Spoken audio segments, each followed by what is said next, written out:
তোমরা যারা স্পেশাল এক্সিকিউটিভের ক্যান্ডিডেটরা রয়েছো, আজকে 31শে জানুয়ারি স্পেশাল এক্সিকিউটিভ ইন্টারভিউতে কি কি প্রশ্ন করা হয়েছে, যা আমারই একজন সাবস্ক্রাইবার যিনি আমার থেকে নোটস নিয়ে প্রিপারেশন করেছিল এবং ওনার ইন্টারভিউ খুবই ভালো হয়েছে। তো আজকের ভিডিওতে সবগুলো প্রশ্ন নিয়ে আলোচনা করব, কি কি প্রশ্ন করা হয়েছে এবং আগামী দিনের ক্যান্ডিডেটদের খুবই হেল্পফুল হবে। তোমরা প্রথম থেকে শেষ পর্যন্ত সম্পূর্ণ ওয়াচ করবে।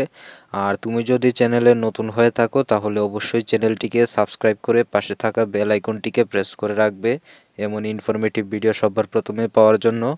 আর স্পেশাল এক্সিকিউটিভের ফুল সিলেবাস অনুযায়ী সাজেশন এবং অন্যান্য বহিরাগত সিচুয়েশনাল কোয়েশনস নিয়ে নোটস তৈরি করেছি। জিকে, কারেন্ট অ্যাফেয়ার সবগুলো পেয়ে যাবে। নোটসের জন্য এই নম্বরে হোয়াটসঅ্যাপ করবে 6033359067। ফুল পিডিএফ হোয়াটসঅ্যাপের মাধ্যমে সংগ্রহ করতে পারবে। আর আমরা যে সাজেশনগুলি রেডি করেছি সেগুলি একদম ক্লিয়ারলি বাছাই করা প্রশ্ন। আমাদের ওই সাজেশন থেকেই ম্যাক্সিমাম কোয়েশ্চন করা হচ্ছে। তোমরা আদার্স যেমন জিকে, বিশেষ করে ত্রিপুরার অভ্যন্তরীণ জিকে, স্ট্যাটিক জিকে, কিছু কিছু ছোটোখাটো কারেন্ট অ্যাফেয়ার্স, বেশিরভাগ এইগুলি থেকেই কোয়েশ্চন করা হয়েছে। বাকি প্রশ্নগুলি সিচুয়েশনাল বেসড কোয়েশ্চন করা হয়, সিলেবাস অনুযায়ী কোয়েশ্চন করা হয়েছে। এখানে একজন ক্যান্ডিডেটকে কি কি কোয়েশ্চন করা হয়েছে সেগুলি এখন সব কিছু আলোচনা করব। দাদা, আমার নাম সুমন কর, আমি ধলাই জেলা থেকে। স্পেশাল এক্সিকিউটিভ ইন্টারভিউতে আমাকে প্রথম আমার নিজস্ব পরিচয় দিতে বলেছেন ইন্টারভিউয়াররা। দেখো, আমি তোমাদেরকে প্রথম থেকেই বলেছিলাম ভিডিওতে যে তুমি তোমার নিজস্ব ইন্ট্রোডাকশন অর্থাৎ পরিচয়পত্র ভালোভাবে প্র্যাকটিস করতে দেখো। আজকে শেষ পর্যন্ত কোয়েশ্চন করা হলো, যেমন ইন্ট্রোডাকশন বলতে কি, তোমার নাম, বাবার নাম, পারিবারিক সদস্য, বাড়ি কোথায়, ব্লক, এরিয়া, গ্রাম পঞ্চায়েত, সাব ডিভিশন, তোমার জেলার নাম, এইগুলি জিজ্ঞেস করা হয়। এর বাইরে কোনো প্রশ্ন করা হয়নি। এরপর আমাকে জিজ্ঞেস করলো আমি বর্তমানে কি করি, অর্থাৎ তোমার বর্তমান পরিস্থিতি কি, তুমি কি কোনো কাজে ব্যস্ত রয়েছো নাকি কোনো কোর্সে পড়াশোনা করছো নাকি আনএমপ্লয়েড, এইগুলি জিজ্ঞেস করা হয়েছে। যা এইগুলি বেসিক যে কোনো চাকরির ইন্টারভিউতে জিজ্ঞেস করা হয়। তারপর ত্রিপুরার বর্তমান এসটি ওয়েলফেয়ারের মন্ত্রী কে জিজ্ঞেস করলো। দেখো, এই কোয়েশ্চনটা তোমরা ভালো করে ফলো করো। আমি তোমাদেরকে যে নোটসটি দিয়েছি, তোমরা যারা নিয়েছো তোমরা জানবে ত্রিপুরার বর্তমান মন্ত্রিসভার প্রত্যেকটি দপ্তরের মন্ত্রীর নাম, পদের নাম, মুখ্যমন্ত্রীর নাম, রাজ্যপাল, আরও অন্যান্য মন্ত্রীগণ, এইগুলি ভালো করে ফলো করার তোমাদেরকে ম্যাক্সিমাম থেকে ম্যাক্সিমাম কোয়েশ্চন করা হয়েছে। এরপর ত্রিপুরার সবচেয়ে আয়তনে বড় জেলার নাম কি, এই দেখো ত্রিপুরার জিওগ্রাফিক্যাল কোয়েশন, এটা ভৌগোলিক বিষয় থেকে কোয়েশন করা হয়েছে। আমি তোমাদেরকে খুব সম্ভবত 28 তারিখ না 29 তারিখ একটি ভিডিওতে বলেছিলাম ত্রিপুরার যতগুলি ভৌগোলিক কোয়েশন রয়েছে সবগুলি ভালো করে একদম ক্লিয়ারলি ফলো করার জন্য। যেমন ত্রিপুরার সবচেয়ে জনবহুল রাজ্য কোনটি, তোমরা সবাই জানো আমাদের পশ্চিম ত্রিপুরা জেলা।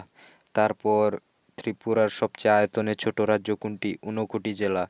এরপর ত্রিপুরার রাজ্যের আয়তন কত, ত্রিপুরায় কত নম্বর জাতীয় সড়ক রয়েছে, এইগুলি বিশেষ বিশেষ যেগুলি তোমরা মাইন্ডের মধ্যে সেট করে নেবে যে তোমাদেরকে এত গভীরে যাওয়ার কোনো দরকার নেই, শুধু বেসিক নিয়ে চর্চা করতে হবে। এই যে আমি যতগুলি জিওগ্রাফিক্যাল কোয়েশন করেছি ত্রিপুরা রাজ্যের, এরপর আরও কোয়েশন করা হয়েছে অনেক ক্যান্ডিডেটকে। ত্রিপুরার রাজ্যের পার্শ্ববর্তী দেশের নাম কি, এটা তোমরা সবাই জানো, বাংলাদেশ। এরপর ত্রিপুরা রাজ্যের পার্শ্ববর্তী ছোট ছোট বেসিক কোয়েশন ফলো করবে, দেখবে এক চান্সে ইন্টারভিউ ক্লিয়ার করে নেবে, যা আমি আমাদের নোটসে উল্লেখ করে দিয়েছি, তোমরা চাইলে সংগ্রহ করতে পারো। এরপর ভারতের রাজধানীর নাম কি, ত্রিপুরার প্রত্যেকটি রাজ্য, কেন্দ্রশাসিত অঞ্চল, রাজ্যের রাজধানীর নাম নর্থ ইস্ট কী নামে পরিচিত, উত্তর পূর্বাঞ্চলে টোটাল 7টি রাজ্য, যার মধ্যে একটি সিকিম, যা 7 সিস্টার অর্থাৎ 7 বোন এবং 1 ব্রাদার যা সিকিম রাজ্যকে ওয়ান ব্রাদার অর্থাৎ ভাই, seven sister and one brother নামে পরিচিত। আমি তোমাদেরকে প্রথমেই বলেছি এখানে যতগুলি প্রশ্ন করা হয়েছে সবগুলি নিয়ে আমরা এর আগের ভিডিওতে বলেছি। তোমরা যারা যারা দেখোনি তোমরা অবশ্যই ভিডিওটি দেখে নেবে। একবার যদি দেখে না বুঝতে পারো তাহলে বারবার দেখো। কথায় আছে না যে একবার না পারিলে দেখো শতবার, ঠিক তেমনি তোমাদেরকে প্রস্তুতি নিতে হবে। আমি যা যা সাজেশন নোটস দিয়েছি এই নোটসগুলি দেখলেই তোমরা 100% ইন্টারভিউতে কমন পেয়ে যাবে, তাই ভালো করে ফলো করবে। আর এরপর বলল, আমি খুবই খুশি যে আমি আপনার থেকে নোটস নিয়ে সাকসেসফুলি ইন্টারভিউ কমপ্লিট করতে পেরেছি, অনেক ধন্যবাদ। তারপর আরও ক্যান্ডিডেটদের এমনও জিজ্ঞেস করা হয়েছে এসডিপিও এর ফুল ফর্ম নাম কি। দেখো ফুল ফর্ম যতগুলি রয়েছে সবগুলি তোমরা দেখে নেবে। 10 জন থেকে 5 জনকেই ফুল ফর্ম জিজ্ঞাসা করা হয়, আর এগুলি খুবই important basic GK police related questions. আরও রয়েছে ASP full form, SSP full form অর্থাৎ পুরো নাম। তারপর এখানে জিজ্ঞেস করা হয় ফুল ফর্মের এ টু জেড, যা যা পুলিশ রিলেটেড কোয়েশন রয়েছে সবগুলি আমাদের নোটসে ইনক্লুডেড রয়েছে।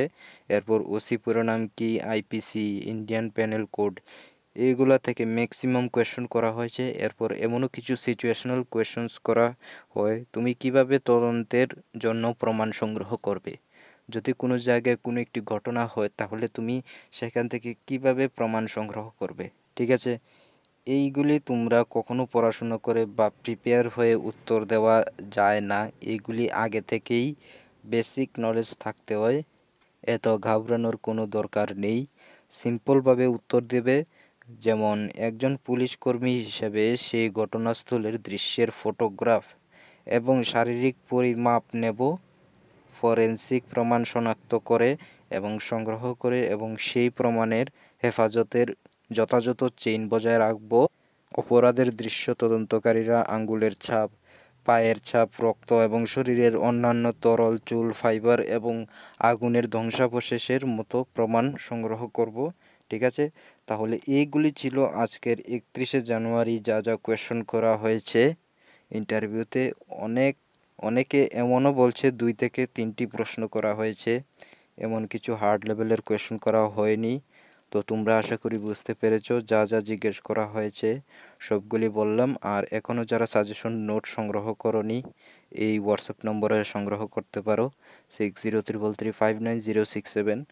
আর ভিডিও ভালো লাগলে বন্ধুদের সাথে শেয়ার করবে আর চ্যানেলটিকে সাবস্ক্রাইব করে পাশে থাকবে। দেখা হচ্ছে পরবর্তী ভিডিওতে। ধন্যবাদ।